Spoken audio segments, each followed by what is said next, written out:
Paul! Ginagawa mo sa Singapore, part-time, ang lala mo mag-share ng product. Tama ba ang produkto lang yung pinapagana mo? Ano specific product yung sinishare mo? Ito po yung Jace Organic Party natin. Mostly yung mabenta sa akin doon sa Singapore kasi madalas sila yung mga locals doon. Mahilig sa mga anghang. Maanghang? Ako sa Singapore. So yung Jace Organic Party natin doon, so introduce ko. Kasi ibang bar, yung bar yung kilala po nila doon is diba? Huwag mo na pangalanan ha. Wheat barley yung kilala. Okay. Yung wheat barley yung harvested na. Okay. So pinag-introduce ko yung... I-introduce mo to sa mga Singaporeans. Paul, wait lang ha. Si Paul, nakatutok sa computer, sa website, hindi siya pala salita. Nakita nyo, hindi siya yung gifted ng talagang... Pero, ng sales. Pero nagawa niya mag 3 milyon na sales. Yung bagong tao, siya. Paul! Ay, grabe Ay, yun. mga 3 pala. Paul, may tanong ako. Paano mo ginagawa? So yung... Yan na, curious kami. Paano mo sinare ang product natin ng gano'ng kalaki? Retailing pa lang.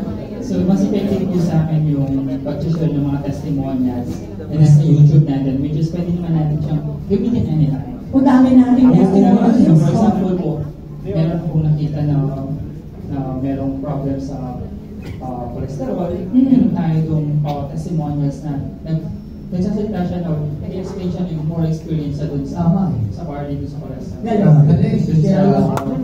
Sa kidney, sa cancer, ang dami po natin testimonials po.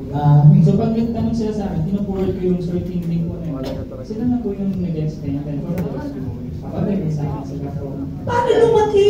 Nagsimula ka magpa-sample? Nagsimula ka mag-share? Sabi ng girlfriend ko, magbigay ako ng sample.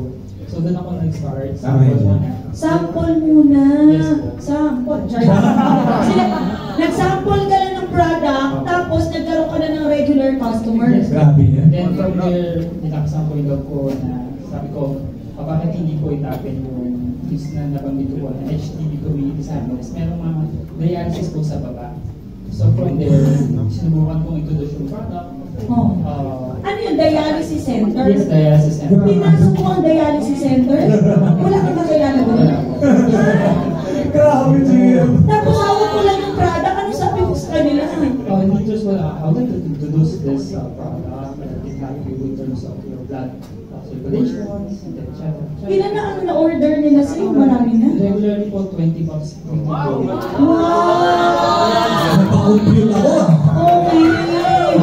So, ang lakas ng loob mo, pinasok mo ang dialysis center, shinare mo yung Jace Organic Barley, nagre-repeat purchase sa'yo. Tama ba, Paul? Ang nangyari, nung naubos mo na yung supply mo sa Diamond, every time you purchase, na-enjoy mo yung discount ng Diamond. Kasi ginagawa ko, pag naubos ko siya, bibili ako ng another package. Then yung kinita ko po sa previous week, ibinabalik ko po ulit sa... Nire-revolve mo! Yung 3 million na to na retail mo, gaano katagal mo to na din retail sales? Start ko ng January talaga. Nitong 2024?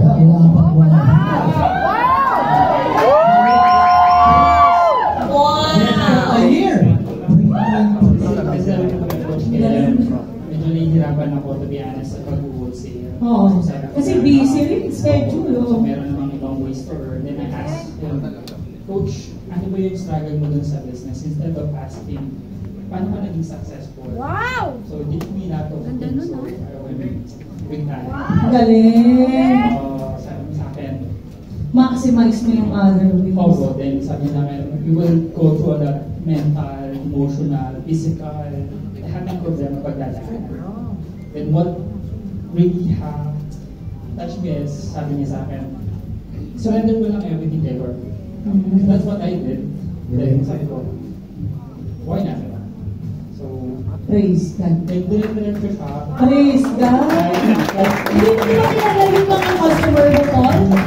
Yung 3 million, hindi mo kilala mga customer mo? Yung sa table tennis community lang.